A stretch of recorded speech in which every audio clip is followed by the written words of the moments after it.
छोटे से गांव में अहमद नाम का एक गरीब आदमी रहता था। उसके पास ना अपना घर था ना जमीन।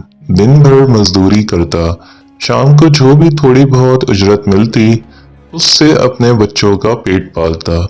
अहमद के 3 बच्चे थे और बीवी बीमार रहती थी। सर्दियों की एक रात वो खाली हाथ घर लौटा। बच्चे भूख से बिलख रहे थे। अहमद की आंखों में आंसू आ गए।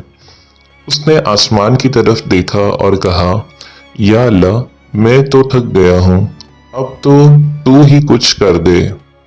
अगले दिन अहमद ने फैसला किया कि वो हिम्मत नहीं हारेगा।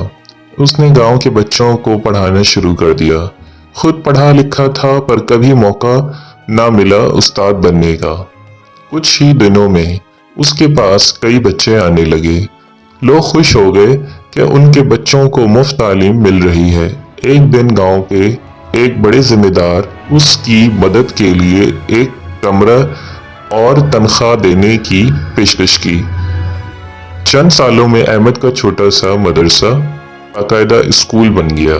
उसकी मेहनत, खुलूस और सब्र ने उसकी जिंदगी बदल दी। अब ना सिर्फ उसके बच्चे तालीम हासिल कर रहे थे बल्कि पूरे गांव के बच्चे रोशन मुस्तकबिल की तरफ जा रहे थे। सबक: मोहब्बत इंसान को तोड़ती जरूर है मगर जो हार न माने वो तकदीर बदल सकता है।